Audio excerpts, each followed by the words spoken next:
tender human feelings and emotions and are unique expressions of joy that their beauty radiates. May I now request Registrar Sir Mr. Sanjay Gupta ji to welcome our guest of honor Professor Ravindrana, DUT Business School, Durban, University of Technology, Republic of South Africa, by presenting him a bouquet as a token of our delight and respect.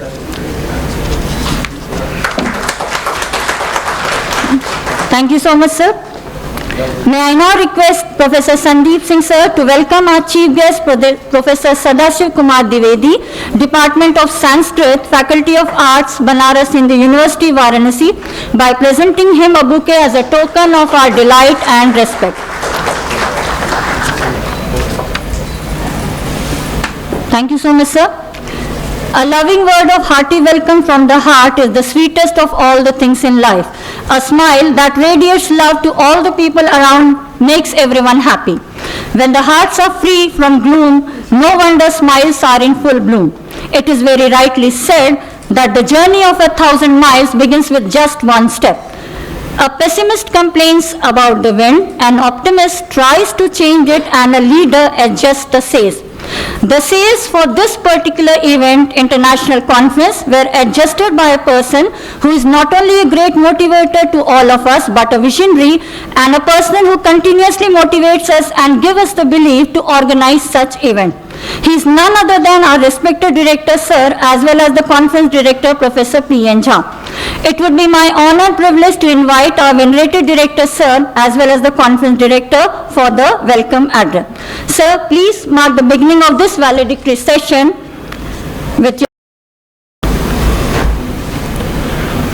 Honorable Chief Guest of the valedictory session, Professor Sadashiv Kumar Dwivedi, Department of Sanskrit, Faculty of Arts, Banaras Hindu University, Varanasi. Venerated Guest of Honor, Professor Ravindrana, DUT Business School, Durban, Republic of South Africa.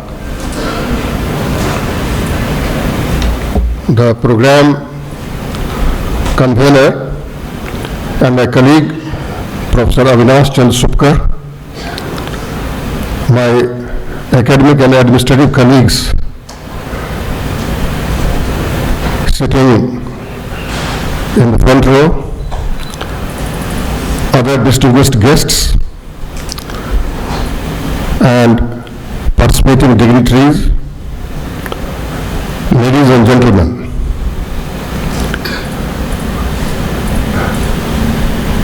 Ultimately, the time has come when the valedictory session has arrived. With the advent of the valedictory session, we have now arrived at the terminal milestone of the two-day peregrination of this international conference on Indian knowledge systems for sustainable well-being. At this occasion, I once again take this opportunity to extend a warm welcome to all of you. Actually, the valedictory session asks for epitomizing the various praxis-oriented ideas, opinions, suggestions, recommendations brought forward by various participants and speakers in different sessions held so far, as well as to collect some concluding remarks in this session so as to enable us to give a finishing touch to the entire gamut of ideas and suggestions with a view to put them, subject them to final processing so as to achieve the objectives of this international conference.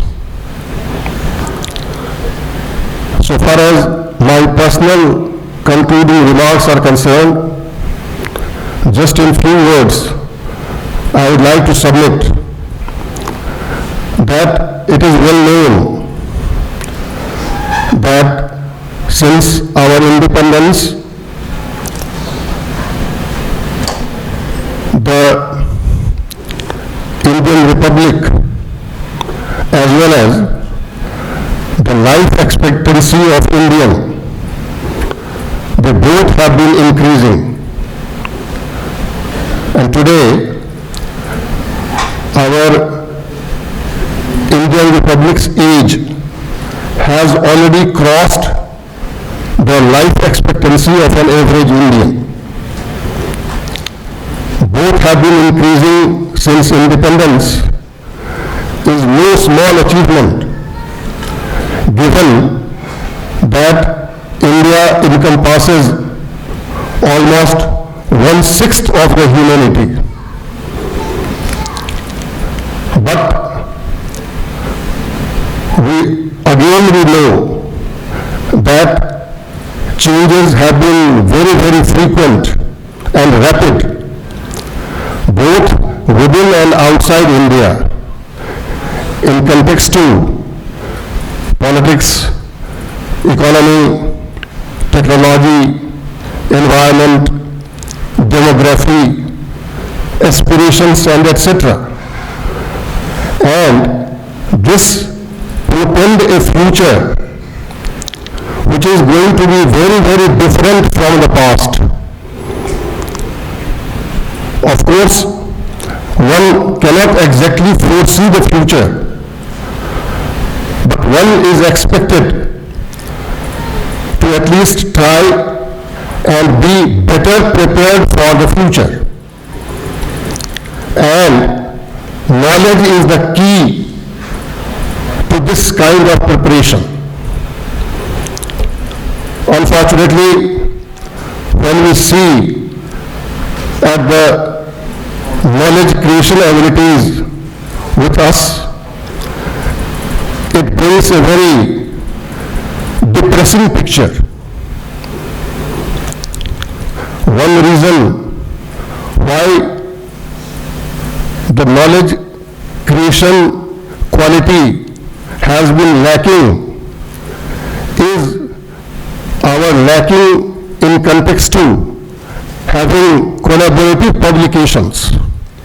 Because today, globally, collaborative publications, research articles, they attract more value and recognition.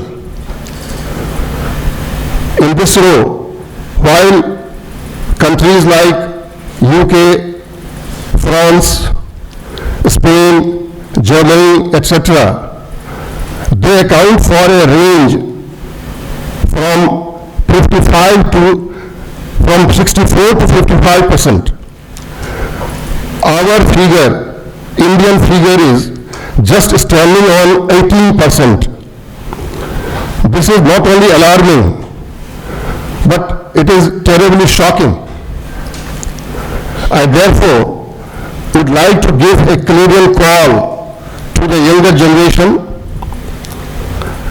that please come forward and pull the country out of this state of intellectual humiliation. And this is possible if they knock the doors of the vast reservoir of Indian knowledge. This will be possible provided you develop an inclination to learn Sanskrit language, because that can provide you a real access to that storage. I am not an expert of Sanskrit, so just as a layman and whatever limited knowledge I have of Sanskrit, let me just in 2 minutes tell you some of the salience of this language. You know, Sanskrit language is the oldest in the world. At the same time, its vocabulary is richest in the world. Its vocabulary as per the statistics of NASA, comprising of some 10,278.5 crores of words. It is having a unique richness of the synonym. I am giving you an example that for a word elephant, hathi, it has got more than 100 synonyms. At the same time, this language is easiest to learn because its grammar is highly mathematical. At the same time, it is full of benefits only because it provides you what is called as the syntactic flexibility. When you make sentence in Sanskrit, you will have to consume lesser words than so many other languages. At the same time, there are also the freedom of placing the words from one side to other side.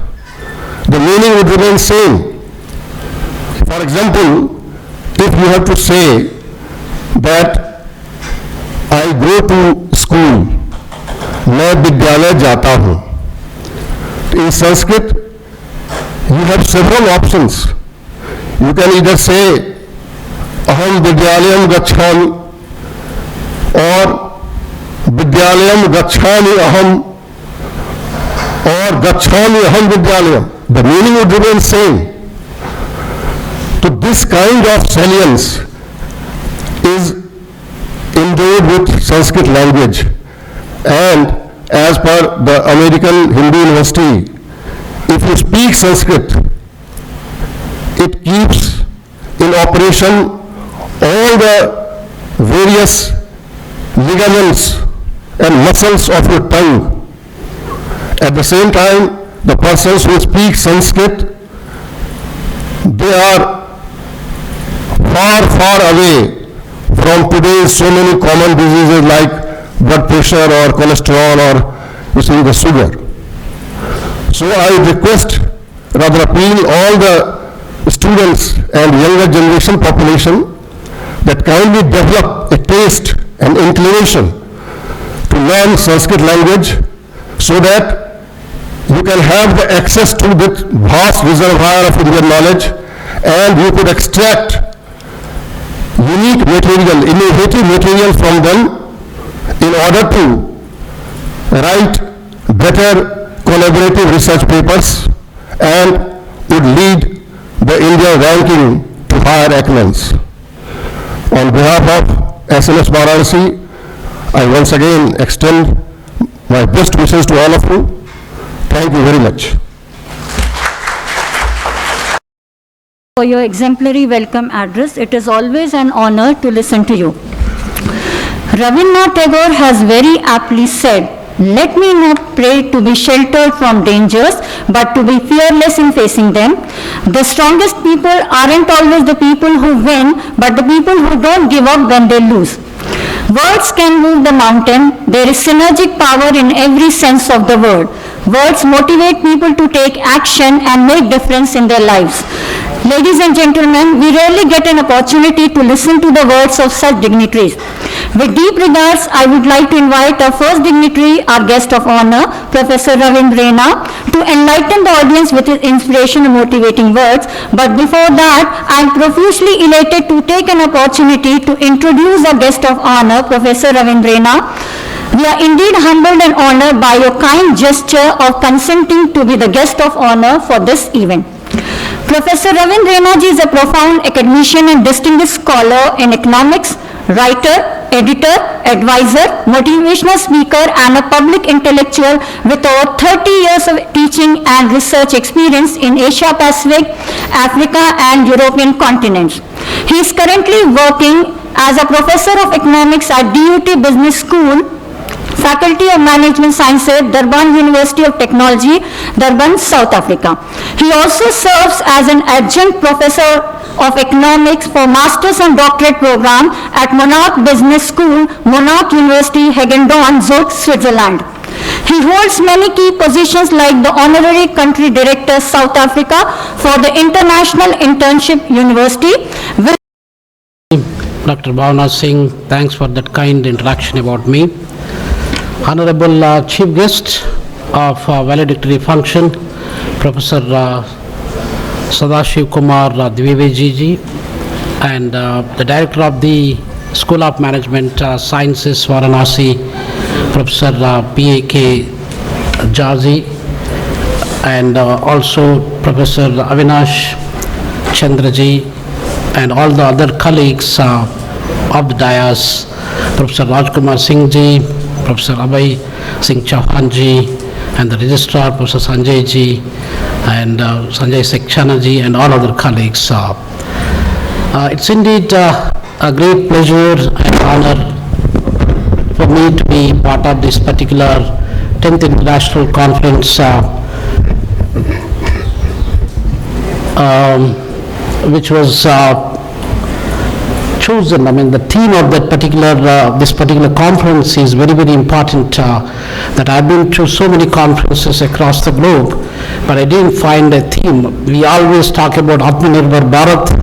We always talk about Industry 4 or Industry 5, Fourth Industrial Revolution, financial related matters, financial crisis, and so on and so forth. But it is, very rare to find a theme that was chosen by the conference organizers of the School of Management Sciences is very, very unique.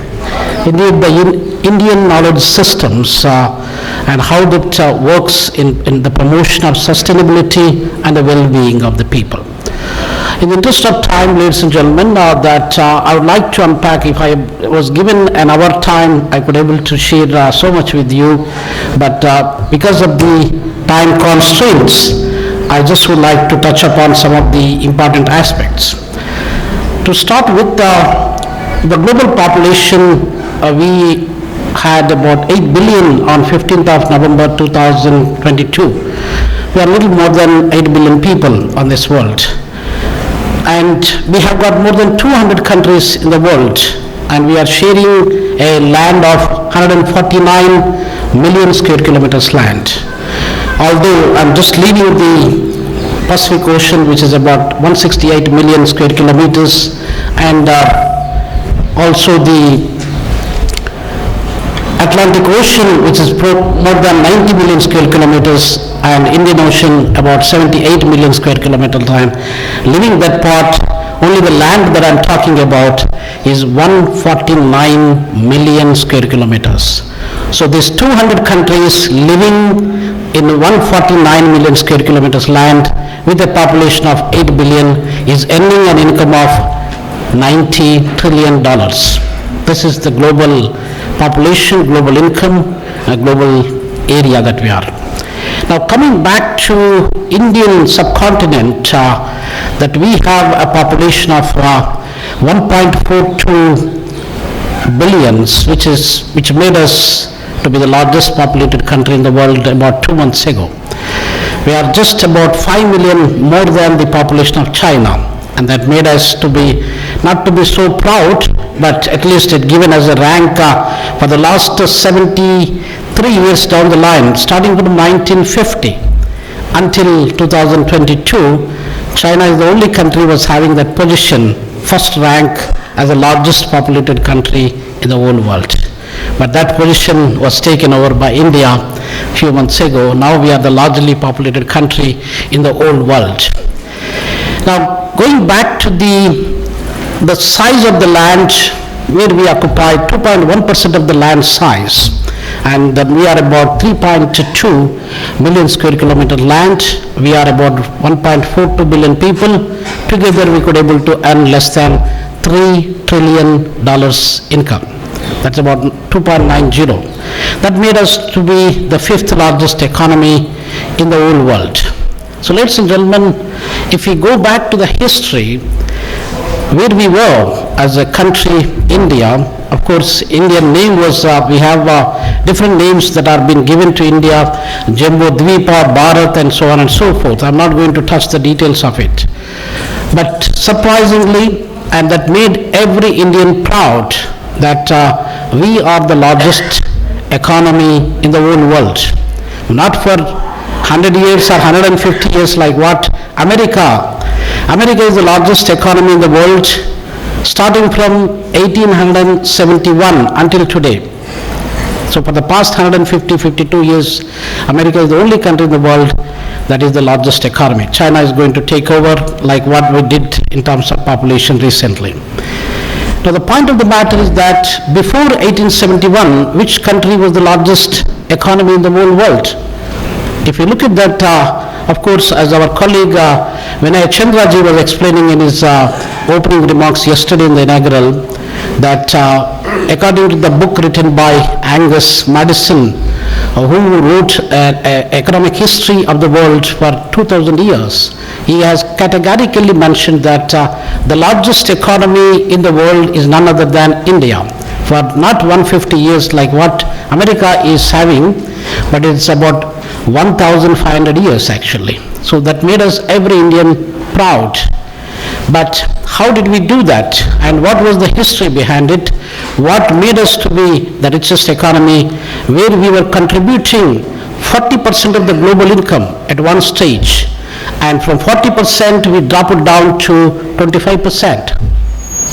In fact, China and India, they are sitting side by side.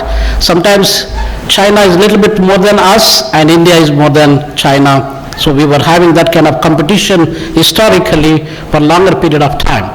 But nonetheless, majority of the cases in 1500 years period, India remains always, maybe 80-85% times, India is the largest economy in the whole world. Surprisingly, if you look at the statistics prior to 1850 or 1800, ladies and gentlemen, UK, our colonial master, and America, the largest economy today, they were nowhere in the global economic picture.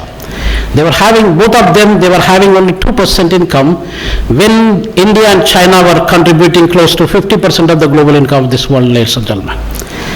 Now, the economy or the economic power of this world is centered in Asian continent. It has been transferred or it has been forcefully taken by the European West and Western countries almost because of the globalization and because of the colonization and so on. Now, ladies and gentlemen, we all know that economically Britishers have stolen about $46 trillion worth of income from India. And imagine that if we have that $46 trillion, because the overall global income today is only $90 trillion, we still could contribute 50% of the total income of this world, ladies and gentlemen. Now, looking back to the ancient history, the knowledge base that we had, the knowledge systems that we developed over a period of time, historically, for the last 5 to 10,000 years, we are the people who contributed for the knowledge and the wisdom base of this world. Now, to say few words about Aryabhatta, I think some of our previous speakers also mentioned about zero. We think that zero doesn't have a value, but absolutely zero always has got a value, as Einstein also acknowledged that without zero, the scientific discovery that we see today would have been definitely impossible. So that one word from Einstein, like a great scientist, or Nobel laureate of this world, can also tell and can make every Indian proud. It's not only that, in terms of medicine, in terms of archaeology, in terms of architecture, in terms of astronomy, in terms of physics, and in terms of many other subjects, engineering, we always contributed. Just that our names are not appeared. C.V. Raman did a phenomenal research contribution to the physics actually. C.V. Raman from Presidency College of Chennai, and who was the only Nobel laureate actually who born, brought up and studied, did the research and got the Nobel Prize from Presidency College in 1930s. Raman effect we studied. So we do have so many scholars of that nature. Even historically, if you go back, not only Aryabhatta, but there are various other, Kalidasa, a great poet we have, and so many other scholars that India has produced. And historically, India was the largest economy and also the center for the knowledge and the wisdom in the whole world. That is why Nalanda University was attracting lots of scholars. Close to 70 countries in the world they used to come and study with us. Like what our students are doing now, going to America, going to Australia, New Zealand and Europe to study masters and PhDs, the same thing other part of the world they are doing with India, with Indian subcontinent. So we do have Vikramashila, we have Ujjaini, we have so many other historical universities that they could able to provide the quality education, and that is why we could able to attract such scholars.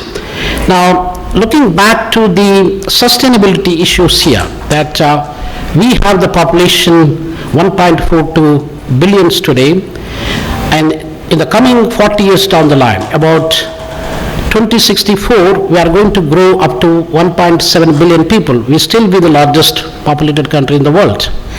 But the danger here is that by end of this century, by 2021, in the coming 70 years down the line, or 75 years down the line, our population will come down to 1 billion. That means our population is going to decline. Maybe in the coming 150 years' time, our population will become only 600 millions. So this is the danger we need to look at. We all should think, all the great minds, we have the students here, we have the young minds and the bright minds, we need to think about that, because of the fertility of if you look at the fertility rate of Indian women was 6 in 1964, and it dropped down to 2.1 recently in 2022. So with that, according to the population statistics estimates, if we continue to grow with that 2.1% population growth rate or women fertility rate, we cannot be sustainable. It is going to be, the population is going to be declined. Now the existing population in the country, what we are doing actually? We are not doing enough. We are talking so much in the conference such as this, but we educated community, we are not doing enough. Action is required. Now, if you look at the sustainability, or if you look at the carrying capacity of this planet that we are living today, we all got our own mothers, but none of us we realize that we have got a common mother. That common mother is our earth. Now, earth is carrying us with great difficulty. The carrying capacity of this land, ladies and gentlemen, is only 1.25 billion population. And 1.25 billion population we already surpassed in 1925 itself. So because the first billion population in this world we experienced in 1804, and the second billion we experienced in 1927. So before 1927, we already crossed the population limit, that is 1.25 billion people. Now 6.75 billion people that is living on this planet is excessive population. A mother can carry 2 children, 3 children without much difficulty, but mother cannot carry 10 children at a time. So the mother planet, mother earth is also trying to face that kind of turbulences, challenges. Now still mother planet is holding us and still loving us, caring for us, but we, the children of this mother planet, we are unable to take care of our own mother. And in terms of sustainability, India alone is contributing 62 million metric tons of wastage every single year. Garbage city, of course, a friend from Vinay Chandra from Bangalore, or maybe some students and other colleagues from Bangalore may get hurt, but garbage city of India is Bangalore. Bangalore alone can produce 4,000 metric tons of wastage every single day. And imagine the situation that where this wastage is going, what we are going to do with that. If there is a wastage in Singapore, if you throw a small tissue paper, or if you do a small whatever garbage that you created, that can be easily converted into an energy in Singapore context. But we are not doing that actually. India could able to generate so much waste, but we cannot able to utilize that wastage. Though we talk about Atmanirbhar Bharat, we talk about Green India, Clean India, and so on and so forth. And I was reading some article recently that the Prime Minister, Mr. Narendra Modi ji, was wearing a jacket that was produced by wastage actually. And a house can be constructed by wastage, and a road can be built by wastage. And so much furniture can be also created by wastage. So we need to have those innovative practices, and India has got so much knowledge and so much population, and our population is probably 30 years and below. They are 50% of the total population of our country. That is the credit for us. The other important point, ladies and gentlemen, is that India is the only country in the world which has got the best land after America. America has got best land a little bit more than us, but India is the second country in the world which has got the best land.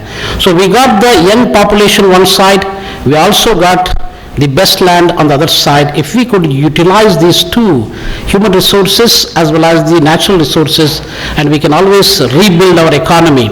We can not only make India as the third largest economy, which we are anticipating to be, but we can still make India as the second largest economy, at least to the least extent. So ladies and gentlemen, with the interest of time, I have got so much to talk to, but I just would like to request each one of us here that we are educated, so we need to try to reduce our food wastage. That's point number one, that we all can do it. When we have a transport that we unnecessarily go around the places, we can also reduce that. We can kind of limiting that kind of transport.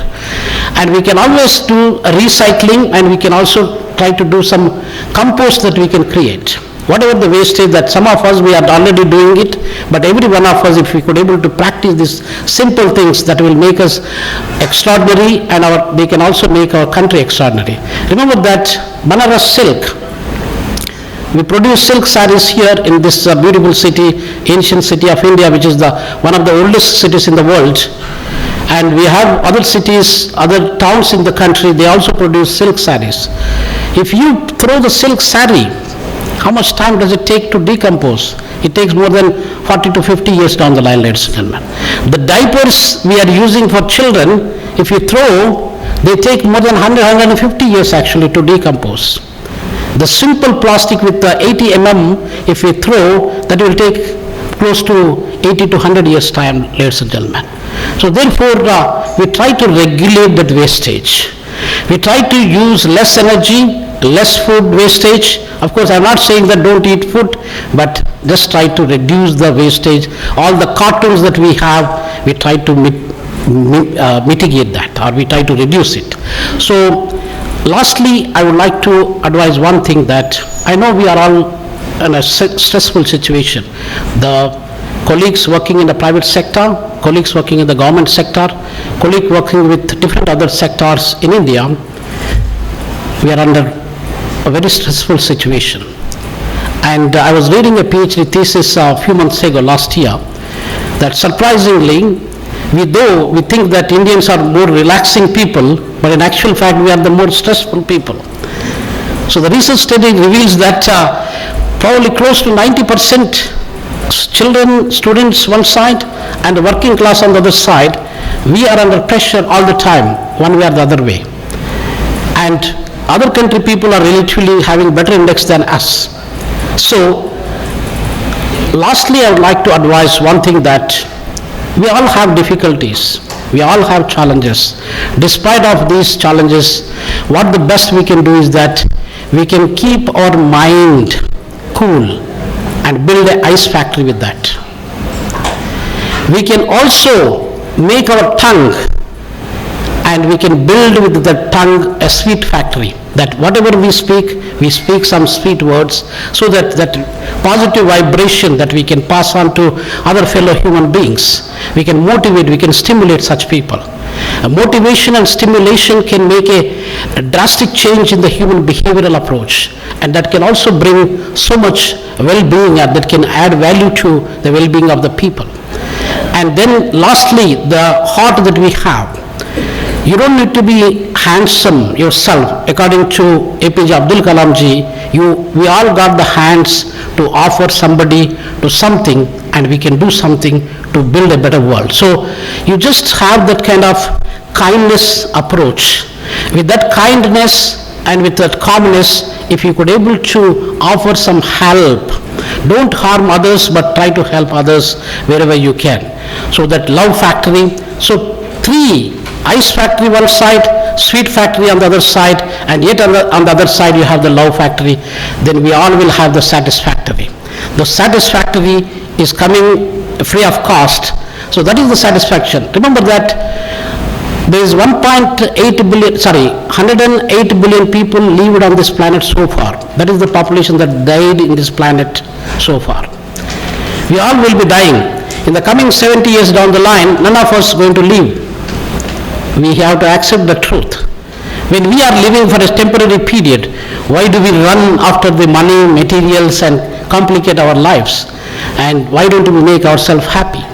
So the well-being is depending upon our happiness. So I want all of us to be happy in this 2023 and beyond, and also build a better world. So with these few words, I would like to thank the organizers of School of Management and all our colleagues. Thank you one and all. Thank you. Gathered over here will definitely try to incorporate your words into practice. William Arthur has very aptly said, a teacher takes a hand and touches a heart. When one finds the true guru, one conquers half the world. Only a good teacher can ignite hope, imagination, and instill a love of learning. I am profoundly delighted to introduce our chief guest, Professor Sadashiv Kumar Dwivedi. Professor Sadashiv Kumar Dwivedi is a professor in the Department of Sanskrit and coordinator of Bharat Adhyan Train, D.S.Chauhan, Varanasi. He is a leading specialist of Sanskrit literature and poetry with over 28 years of experience. He is a multilingual author and editor of major publications, research paper, articles, book chapters, national and international seminar presentations. He also has many awards and fellowships to his credit.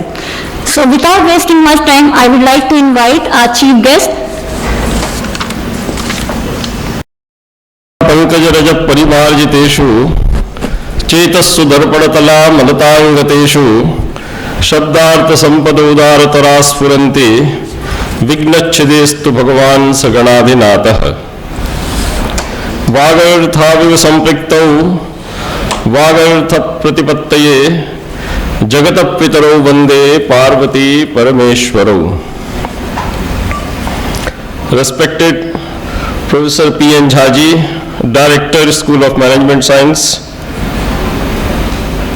Professor Ravindraji, who has come from South Africa to address this august gathering,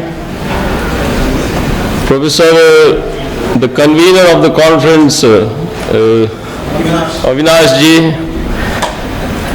the faculties of these prestigious institutions, and the dear participants.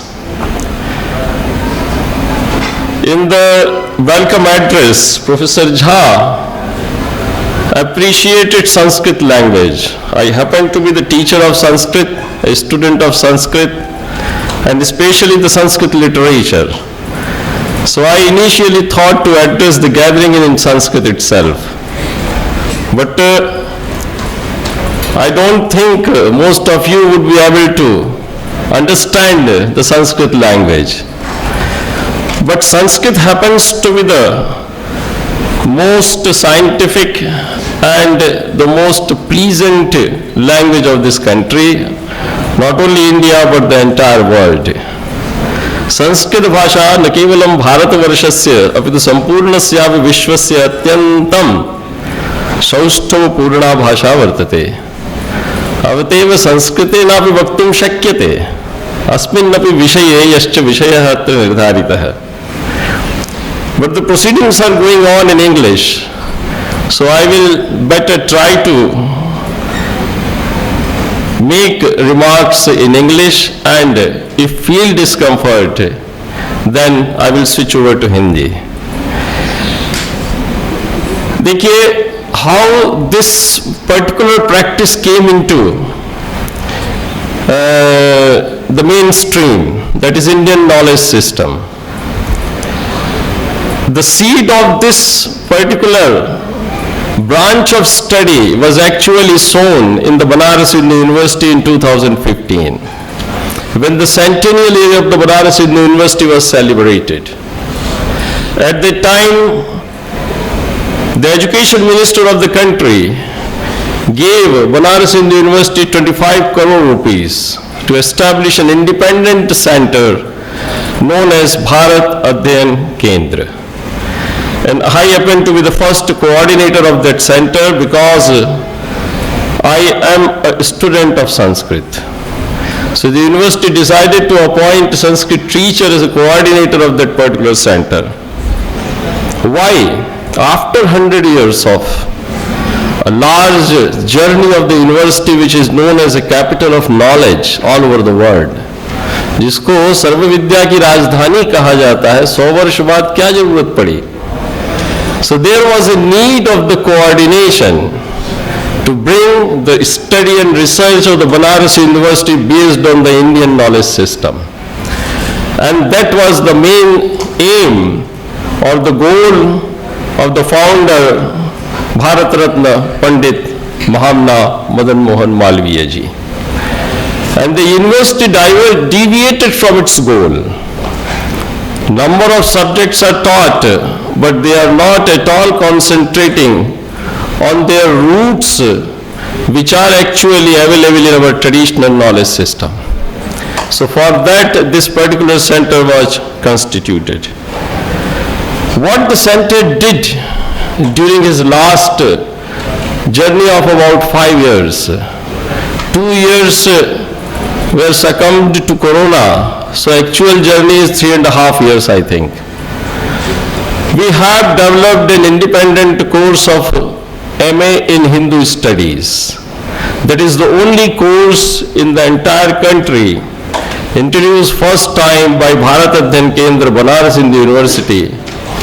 And you will be happy to know that most of the central universities and many of the state universities have accepted this course in their main system.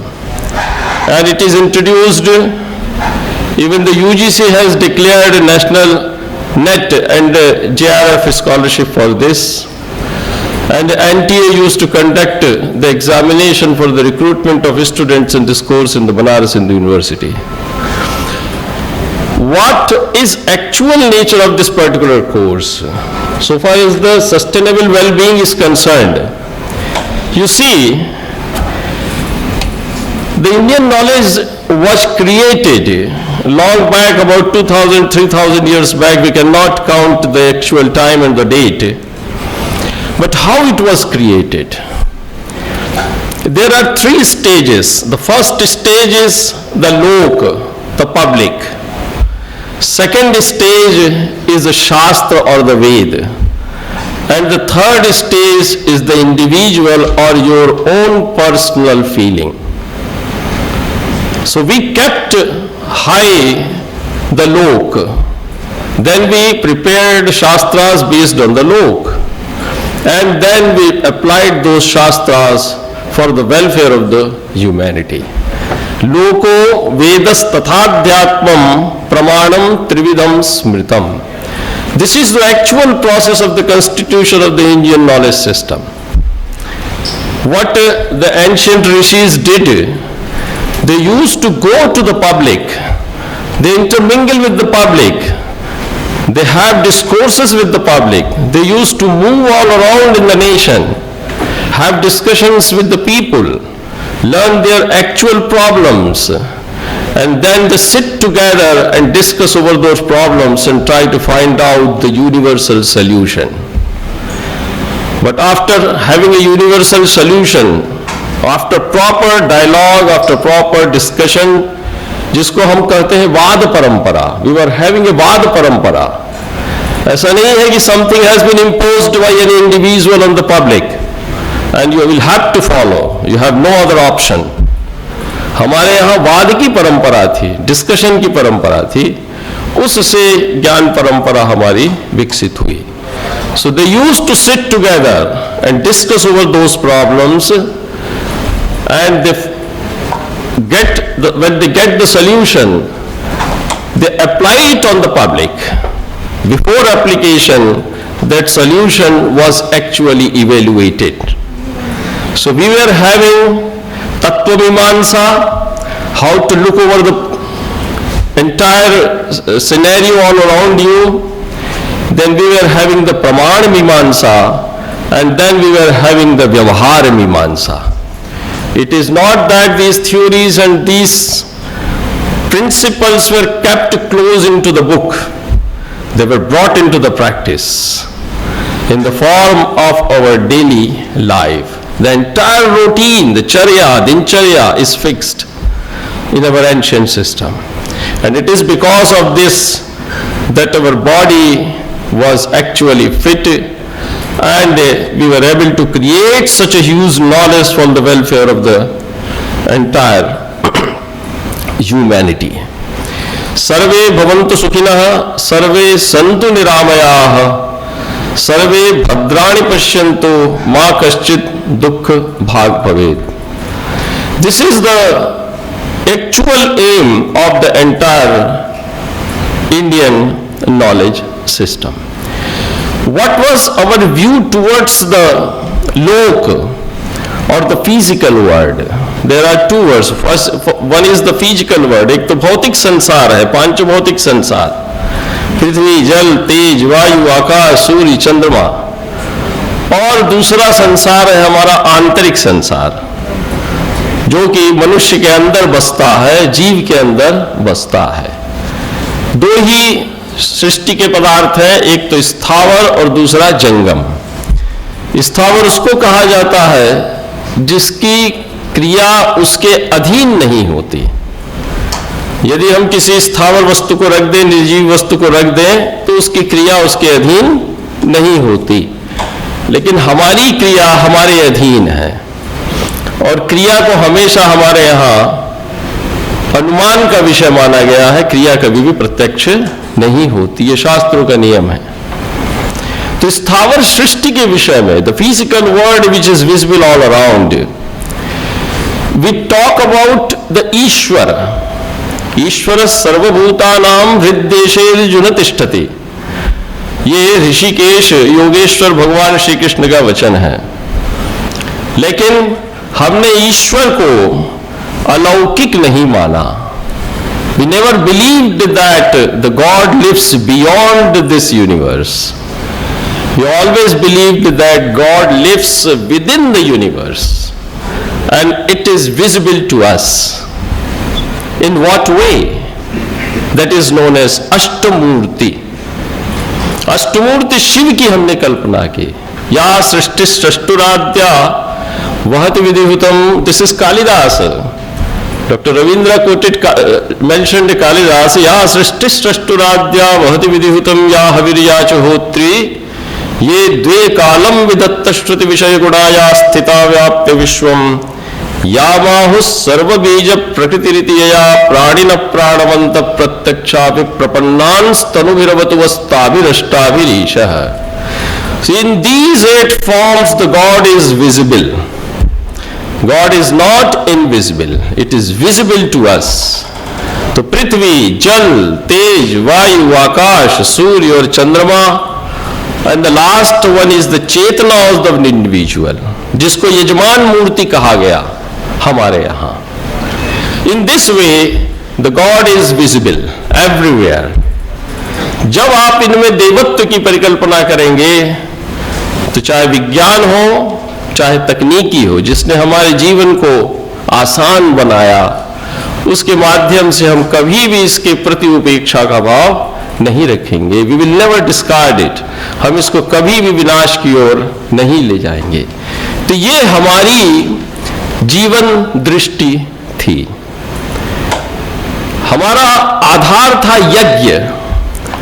यज्ञ से तात्पर्य क्या है? भगवान श्री कृष्ण ने साफ कहा है गीता में, अन्नाद भवन्ति भूतानि पर्जन्याद अन्न संभवः, यज्ञाद भवति पर्जन्यः, यज्ञः कर्म समुद्भवः. This is the cycle which is going on for the last many years, or we can't even define when it started. तो अन्नाद भवन्ति भूतानि पर्जन्याद अन्न संभवः, और यज्ञाद भवति पर्जन्यः, यज्ञः कर्म समुद्भवः. यही है यज्ञ जो सृष्टि में चला आ रहा है. बनी कैसे सृष्टि? तो वेदों में कहा गया है ऋतंच सत्यंचाभिधात तपसः अध्यजायत। दो चीजें उत्पन्न हुई थी, एक तो ऋत उत्पन्न हुआ था और दूसरा सत्य उत्पन्न हुआ था। ऋत क्या है? The universal cycle on the at the east at the right time in the right direction the sun used to rise. किसने फिक्स किया इसको? And on the west in the evening it used to set. This is the entire cycle which is going on. The second thing is agni somatmakam jagat. एक है औषधि का साधन और दूसरा है एनर्जी का साधन। एनर्जी का अर्थ है growth, which brings the growth, और दूसरा है जो उसके अंदर रस लाता है, जो उसको उसमें स्वाद पैदा करता है, उसको आपके आस्वाद का विषय बनाता है, रसनीय बनाता है। तो ये दो हमारे यहाँ काल के नियामक है, वो है सूर्य और दूसरा है चंद्रमा। चंद्रमा को हमारे औषधिपति माना गया है। तो ये हमारा जो ऋतु चक्र है, ये ऋतु चक्र, अन्न को हम खाते हैं, अन्न पैदा होता है पर्जन्य से। पर्जन्य का अर्थ है जो आसमान से होने वाली वृष्टि। पर्जन्य बनता किससे है? तो गांव देहात में पुराने जमाने में वैशाख के महीने में यज्ञ हुआ करते थे। उस यज्ञों में अनेक प्रकार की औषधियों की आहुति दी जाती थी। उस आहुति से जो धूम तैयार होता था वही पर्जन्य के रूप में ग्रीष्म के बाद आने वाली वर्षा ऋतु में पृथ्वी पर रस के रूप में बरसता था। वही पर्जन्य औषधियों को पुष्ट करता था। उन औषधियों को हम ग्रहण करते हैं जिससे हमारा अस्तित्व बनता है। दिस इज द एक्चुअल यज्ञ विच is going on for the last indefinite period in the entire universe. ये है हमारे यहाँ यज्ञ की परिकल्पना। इन सब मूल भावनाओं से हम अलग हुए। इसका परिणाम था कि हमारी दृष्टि भौतिकता की ओर गई। Doctor Ravindra started from the economic situation, then he came to the science and technology and ultimately he ended his talk in the values. So values happen to be the most important part of the life. If the individual is saved or he right path, he moves on the right path, the entire system will all automatically be under our control. So these are the things which are already existing in our ancient knowledge system, and they are actually very important for the well-being of the individual. Kashi को कहा जाता है मोक्ष की नगरी। तो कभी आप लोगों ने सोचा कि why it is known as the city of salvation? यहीं पर मोक्ष मिलता है। अयोध्या, मथुरा, माया, ये सब नगरियां हैं हमारे यहाँ, मोक्ष नगरियां हैं। लेकिन काशी को माना जाता है कि काश्याम मरणान मुक्ति, मुक्ति जन्म मही जान, ज्ञान खान अघानी कर, जहाँ रह शंभु भवानी, सो काशी से ही कसन।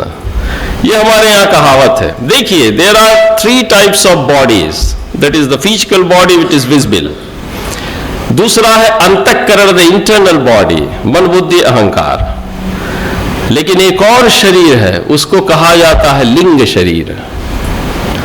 और उस लिंग शरीर से मुक्ति यदि मिलती है तो वो काशी में ही मिलती है। अब आपके मन में प्रश्न खड़ा हो रहा है कि व्हाट इज दिस एक्चुअली लिंग शरीर मीन्स? इसी को कहते हैं वासना शरीर। यदि चेतना में सांसारिक वस्तुओं के प्रति वासना आपकी बनी रहेगी तो आपको पुनः उस वासना को भोगने के लिए जन्म लेना पड़ेगा। तो लिंग शरीर से जो मुक्ति मिलती है वो मुक्ति आपको काशी में ही मिलती है। काश्याम मरणान मुक्ति है, काश्याम संस्कारादपि मुक्ति है। ये दोनों बात हमारे यहाँ मानी जाती हैं। इसलिए विश्व के लोग संसार में सोचते हैं कि हम कम से कम काशी पहुंच जाएं। तो ये 3 अवधारणाएं थी हमारे यहाँ। एक बात और ध्यान रखिएगा कि आचार्य कौटिल्य ने कहा है कि आप मैनेजमेंट के विद्यार्थी हैं कि अर्थ क्या है? What do you mean by the अर्थ? धर्म, अर्थ, काम और मोक्ष, this are the 4 main values. धर्म, अर्थ और काम। मोक्ष को हम पाने के लिए प्रयास नहीं करते, वो अपने आप मिलता है। लेकिन कब? जब अर्थ और काम धर्म पर आधारित हो। You will automatically get it, the fourth one. For that you will not have to make the extra efforts. इसीलिए हमारे यहाँ 4 आश्रम थे: ब्रह्मचर्य, गृहस्थ, वानप्रस्थ और संन्यास। गृहस्थ को अन्य 3 का आधार बनाया गया था। गृहस्थ happens to be the ground or the base of all the 3. तो ब्रह्मचर्य में हम करते क्या थे? ब्रह्मचर्य में हम अपनी सारी शक्ति, सारे सामर्थ्य को इंडिविजुअल तक रखते थे। उसमें हम पब्लिक लाइफ में नहीं आते थे। Developing the individual soul, individual knowledge. 3 शक्तियां होती है, जैसा कि मालवीय जी का श्लोक भी हम लोग स्मरण कर रहे थे: सत्येन ब्रह्मचर्येण व्यायामेनाथ विद्या देशभक्त्यात्मत्यागेन सम्मानार्हः सदा भव। एक होती है शारीरिक शक्ति, एक होती है मानसिक शक्ति और एक होती है बौद्धिक शक्ति। तो शारीरिक शक्ति अन्न की शुद्धता से बनती है, और शास्त्रों में कहा गया है कि अन्न का जो सूक्ष्मतम अंश होता है उससे मनुष्य का मन बनता है। यह शास्त्र का नियम, और विज्ञान भी इसको सिद्ध कर सकता है। यदि विज्ञान की दृष्टि से आप देखिए, when the science can prove it, कि अन्न का जो सूक्ष्मतम अंश होता है उसकी जो सात्विकता होती है उससे मनुष्य का मन बनता है। इसलिए अन्न की शुद्धि पर हमारे यहाँ सबसे अधिक बल दिया गया। मन की शुद्धि के लिए अपेक्षित है उपासना, और बुद्धि की शुद्धि के लिए अपेक्षित है knowledge. So these are the 3 energies which are to be protected, which are to be promoted by each and every individual. Keep your body fit, keep your मन और the soul fit, and keep your mind fit. इसी के लिए हमारे यहाँ बड़ी प्रसिद्ध विद्या थी योग विद्या। योग का अर्थ क्या है? योग शब्द, if you have the etymological meaning of the योग means combination, जोड़ना। 2 + 2 = 4. But so far as the body is concerned, what does actually the yoga means? योग का अर्थ होता है the integrity of the soul, integrity of the body. यत् पिंडे तद ब्रह्मांडे, ये भी एक बहुत बड़ा सिद्धांत है हमारे यहाँ। यदि हम ब्रह्मांड की इज्जत करेंगे तो ब्रह्मांड इस पिंड की इज्जत करेगा, और यदि हम ब्रह्मांड की उपेक्षा करेंगे तो ब्रह्मांड इस पिंड की भी उपेक्षा करना शुरू कर देगा। तो विनाश सुनिश्चित है। ये बात कैसे बनती है? क्योंकि हमारे 5 कर्मेंद्रियां हैं, 5 ज्ञानेंद्रियां हैं, और मन है, बुद्धि है, अहंकार है और आत्मा है। इसको भगवान ने चेतना से जोड़ दिया। तो 5 महाभूत, 5 तन्मात्र, 5 कर्मेंद्रियां, मन, बुद्धि, अहंकार, और अंत में उससे जुड़ी हुई है चेतना। यही जो तत्व है, इन्हीं तत्वों से ये हमारी काया बनी हुई है। तो integrity between these elements which actually belong to your body, जो हमारे शरीर के अंदर है, उनका इंटीग्रेशन, उनका कोऑर्डिनेशन, उसी को योग कहते हैं। वो कब बनेगा? जब आप एक सदाचार पूर्ण जीवन व्यतीत करेंगे। अब प्रश्न खड़ा हुआ कि सदाचार पूर्ण जीवन व्यतीत कैसे करें? तो उसके लिए हमारे यहाँ बड़ा ही व्यापक शब्द है, यतोभ्युदयो निश्रेयस हेतु सधर्मः। धर्म को हम किसी संप्रदाय से जोड़कर नहीं मानते। धर्म का सीधा अर्थ है कि ऐसा अभ्युदय जो हमको निश्रेयस की ओर ले जाए। हमने कभी भी भौतिक संसार की उपेक्षा नहीं की। सुखमय सर्वोत्तम अन्न का हमने सेवन किया, सर्वोत्तम प्रकृति का हमने सेवन किया, सर्वोत्तम विचार हमारे थे। हमने कभी भी इस शरीर की उपेक्षा नहीं की, क्योंकि हमने माना कि शरीर माध्यम खलु धर्म साधनम। तो भौतिकता से हम कभी भागे नहीं, भौतिकता से हमने कभी छोड़ा नहीं। लेकिन उस भौतिकता की दृष्टि कहाँ थी? उस भौतिकता की दृष्टि थी उस निश्रेयस की सिद्धि पर। यदि निश्रेयस की सिद्धि पर ध्यान रखते हुए हम भौतिकता को अर्जित करते हैं तो भौतिकता कभी भी अपने रास्ते से भटकेगी नहीं।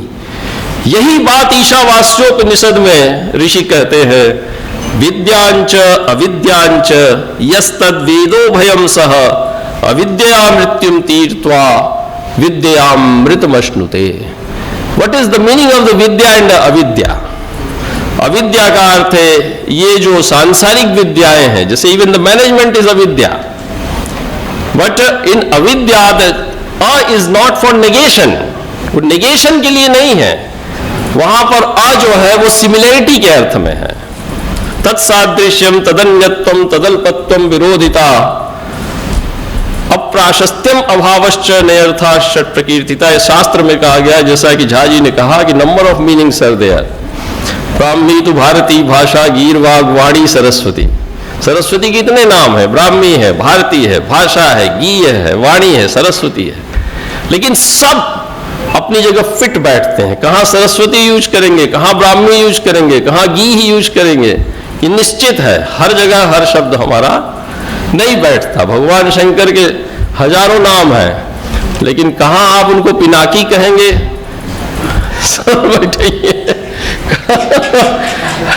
कहाँ आप उनको कपाली कहेंगे। कपाली का अर्थ क्या है? कपाल धारण की हो। पिनाकी का अर्थ क्या है? जो वीर है, योद्धा है। तो ये हमारे यहाँ साहित्य में ये सब विषय पढ़ाए जाते हैं। तो ये हमारी दृष्टि थी। हम अविद्या का अर्थ है विद्या सदृश। जो सांसारिक वस्तुएं हैं, उन सांसारिक वस्तुओं को हमने विद्या सदृश माना, उसको कभी भी उपेक्षा का विषय हमने नहीं माना। तो उसका परिणाम ये होता है कि ये जो मर्त्य लोक है, मृत्यु का अर्थ क्या है? ये जो मर्त्य लोक है, मर्त्य इसलिए है कि ये काल से बंधा हुआ है। जातस्य हि ध्रुवो मृत्यु ध्रुवम जन्म मृतस्य च। जो पैदा हुआ है उसको जाना है। तो हम काल से बंधे हैं। काल किसका है? जन्म और मृत्यु का। तो जन्म तो हम जानते हैं, लेकिन मृत्यु हम नहीं जानते, लेकिन वो निश्चित है, उसका आना निश्चित है। इसीलिए ये मर्त्य लोक है। तो मर्त्य लोक को पार करने के लिए अविद्या का सहारा लेना पड़ेगा, लेकिन इस अविद्या को विद्या सदृश मान के, नेगेशन ऑफ द विद्या मानकर नहीं। जिसने नेगेशन ऑफ द विद्या मानकर इस अविद्या का सेवन किया, वह व्यक्ति निश्चित ही इस संसार की माया से बाहर नहीं निकल पाया। इसी बात को दूसरे मंत्र में ऋषि कहते हैं, संभूतिंच विनाशंच यस्तद वेदो भयम सह विनाशेन मृत्युम तीर्त्वा। ये विनाश, ये संसार कैसा है? ये एटर्नल नहीं है। This is not eternal. One और the other time it is going to end. तो ये जो संसार है, ये विनाशी संसार है, लेकिन इस विनाशी संसार की इज्जत हमको करनी पड़ेगी, क्योंकि यही हमें उस परम तत्व तक पहुंचाने का साधन बनता है। यही हमारे लिए साधन बनता है। इसलिए ये बातें हमारी परंपरा में रही हैं। नवरात्र आ रहा है, वासंतिक नवरात्र, इसके बाद आएगा शारदीय नवरात्र। तो क्यों इन दोनों को मनाया जाता है? क्योंकि this is the transitional period of the season.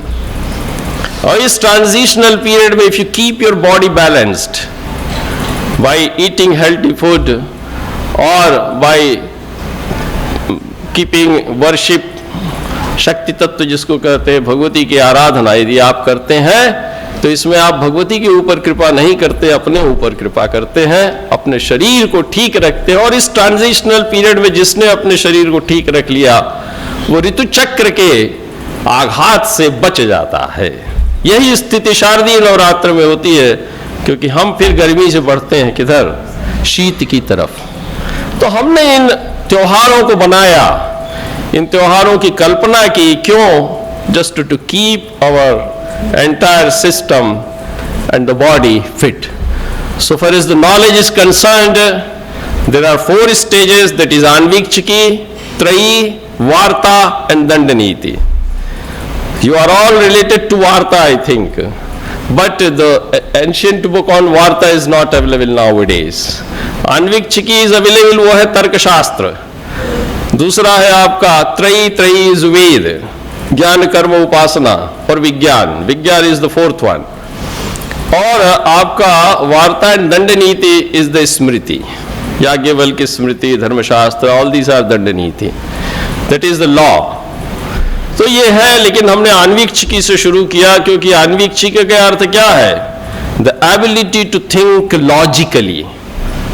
यदि आपके पास तार्किक रूप से सोचने का सामर्थ्य है तो आप त्रयी का निर्माण कर लेंगे। त्रयी का अर्थ क्या है? Knowledge bank that was created, and once you create the knowledge bank you are able to create the wealth of the world. संसार के भौतिक संसाधनों को आप बना सकते हैं। और once the wealth is created that needs to be protected by means of the दंड नीति। This was the process of the knowledge that we followed. अष्टादश विद्याओं में है अंगानि वेदास चत्वारो मीमांसा न्याय विस्तर धर्मशास्त्रम पुराणंच विद्या हेताश्च चतुर्विध। हमने वेदों को बनाया। वेद से जब हम शुरू होते हैं तो उसका अंतिम हिस्सा है उपनिषद। तो अंगानि में उसके 6 अंग हमने बनाए, शिक्षा कल्प निरुक्त व्याकरण छंद और ज्योतिष। तो ये 10 हमने बना लिए, 4 वेद 10। उसके बाद हमने मीमांसा को बनाया, क्योंकि वेद के ऊपर जब क्वेश्चन खड़ा किया गया कि whether it is actually made for the welfare of the humanity और not, what is the actual meaning of the Vedic words, Vedic text देख लिया आपने, ऋषि से आपने देख लिया, यदि मान लिया ऋषि मंत्रदष्टारः देख लिया, तो उसका अर्थ कौन बताएगा? तो हमने मीमांसा को बनाया। मीमांसा वाक्यार्थ विचार है, सेंटेंस को बताने वाला। देन हाउ इवेल्युएट करने के लिए हमने न्याय को बनाया, वो हमारी प्रमाण मीमांसा है। प्रमा है, प्रमेय है, प्रमाता है, प्रमाण है, ये 4 हमारी चीजें हैं। तो उसको हमारे यहाँ कहा जाता है पंचावयव वाक्य। पंचावयव वाक्य के माध्यम से हमने नॉलेज को डिराइव किया, और डिराइव करके उसको फिक्स किया and gave it to the humanity for its welfare. This is the actual knowledge system which is to be practiced nowadays.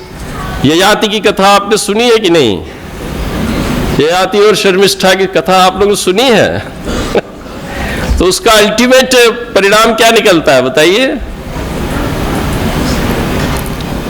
Yayati और देवयानी और शर्मिष्ठा। देवयानी थी शुक्राचार्य की कन्या और शर्मिष्ठा थी वृषपर्वा की कन्या। वृषपर्वा थे राक्षसों के गुरु, और ययाति पर देवयानी आकृष्ट हो जाती है। वो थी ब्राह्मण कन्या और ययाति था क्षत्रिय, तो उसने मना कर दिया कि इट इज नॉट पॉसिबल, ये मेरे लिए संभव नहीं है, तुम एक ऋषि की कन्या हो। और इधर शुक्राचार्य नाराज हो जाते, वृषपर्वा को और छोड़कर चलने लगते हैं।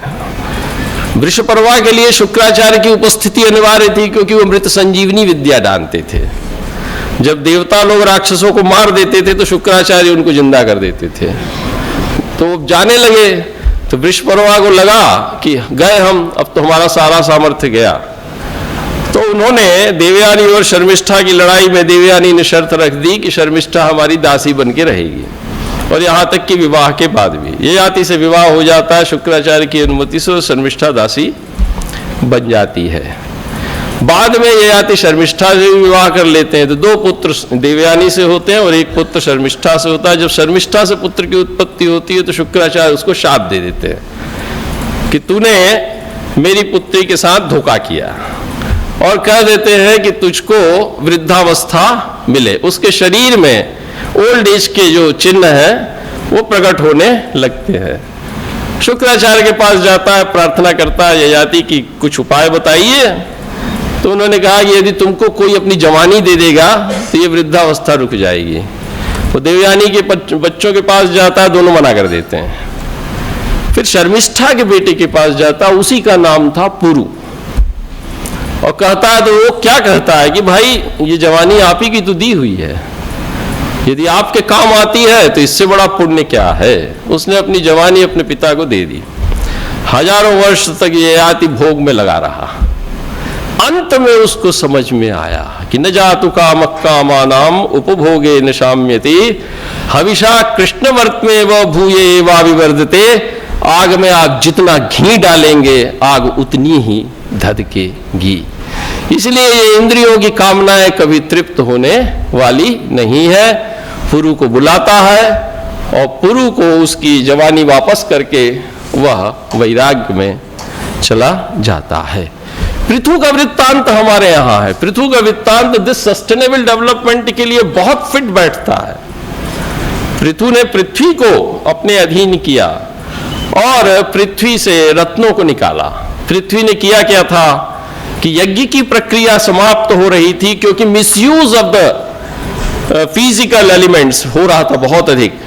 तो पृथ्वी ने अपने सारे रत्नों को अपने अंदर केंद्रित कर लिया। संसार में अन्न का अभाव हो गया। पृथ्वी ने कहा मुझे अपनी जनता की रक्षा करनी है।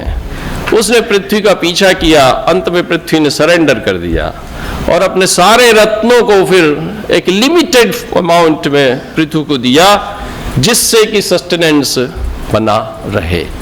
तो ये सेल्फ सस्टेनेंस का जो दृष्टांत है, इन कथाओं के माध्यम से, इन वृत्तांतों के माध्यम से, हमारे यहाँ उपाख्यानों आख्यानों के माध्यम से जनता तक पहुंचाया जाता था। समुद्र मंथन की कथा में सबसे पहले क्या निकला था और सबसे अंत में अमृत। तो ये समझ जाइए कि जब तक आप काम, क्रोध, लोभ, मोह, मद, मात्सर्य इन विषयों को शांत नहीं करते, आप अमृतत्व की प्राप्ति नहीं कर सकते। ये प्रतीक है हमारे आख्यानों के, जिनके माध्यम से हम समाज को वेल बीइंग की ओर ले जाते रहे हैं और सस्टेनेबल डेवलपमेंट से कभी भी हम डिविएट नहीं हुए। इसलिए ये प्रश्न आज का है, क्योंकि हम अपने मूल से दूर हो गए। मैं झा जी का बहुत धन्यवाद करता हूं कि आपने मुझे अवसर दिया। संस्कृत का विद्यार्थी हूं, हो सकता है कुछ बातें आपके सामने रखने में समर्थ हुआ हूं। मैं पुनः इस सभा को और सभापति को सबको प्रणाम करता हूं। Blessed to have you and listen to you. Gratitude is the fairest blossom which springs from the soul and is the healthiest of all human emotions.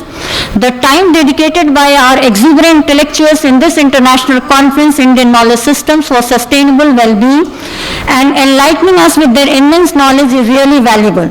Now it's time to express our gratitude towards our guest. May I now request Director Sir Professor P.N. Jha to express gratitude by felicitating our guest of honor, Professor Ravindra, by presenting him with a shawl and memento as a mark of respect.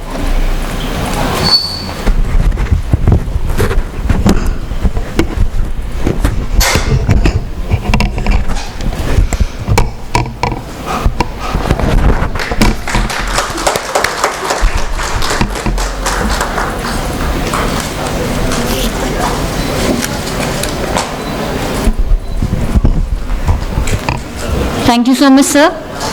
Now it's time to express our gratitude to our chief guest, Professor Sadashiv Kumar Dwivedi, by presenting him a shawl and memento as a mark of our respect.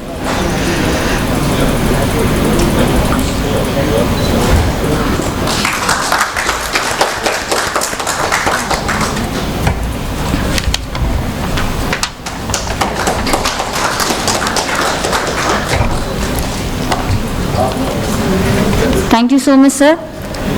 Thanks is a small word, yet it speaks volumes and volumes of hidden sentiments of gratitude. Thanks is a word that makes everyone happy. I now invite conference convener, Professor Avinash Chandra Sukar, to please propose vote of thanks. Respected Sadashiv sir, Ravindra ji, dignitaries sitting in front of the dais, today I will be sleeping a very happy man, because the journey that I have started for the last 3 months has resulted into the culmination of 2 days of wonderful deliberations, exchange of ideas.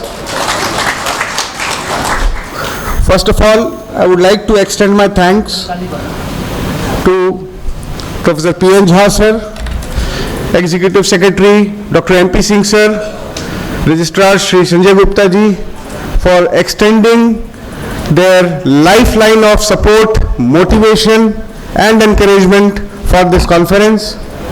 I would like to thank my co-convener Amit Kishore Sinha ji for keeping me sane and balanced for the last 3 months. I would like to thank Professor Sandeep Singh ji, Professor Rajkumar sir, Kamalshil Mishra sir, Sanjay Saxena sir for sharing my load, for sharing my pain and contributing positively to this conference. I would like to thank from the bottom of my heart all the committee members, all the people who were behind the scene of this international conference. Irfan Ahmed Khan sir, he is not here. Okay, he is here. Thank you so much sir. Dr. Abhay Singh Chauhan, Bhavna Singh ma'am, Shikha Agarwal ji, she is sitting over there, right? Ram Gopal ji is not with us today for providing his IT support. All the session chairs, all the session coordinators, thank you very much from the bottom of my heart. Without your kind support and cooperation, it would not have been possible. And lastly, Viresh Tripathi, Vikas, for handling the technical sessions beautifully, Dr. Sana Absar, Ishan Tripathi for managing media relations, and Dr. Gaurav Shah for taking the charge of the spiritual tour of the delegates. Thank you very much all the delegates for being here, students and participants. Thank you so much from the bottom of my heart.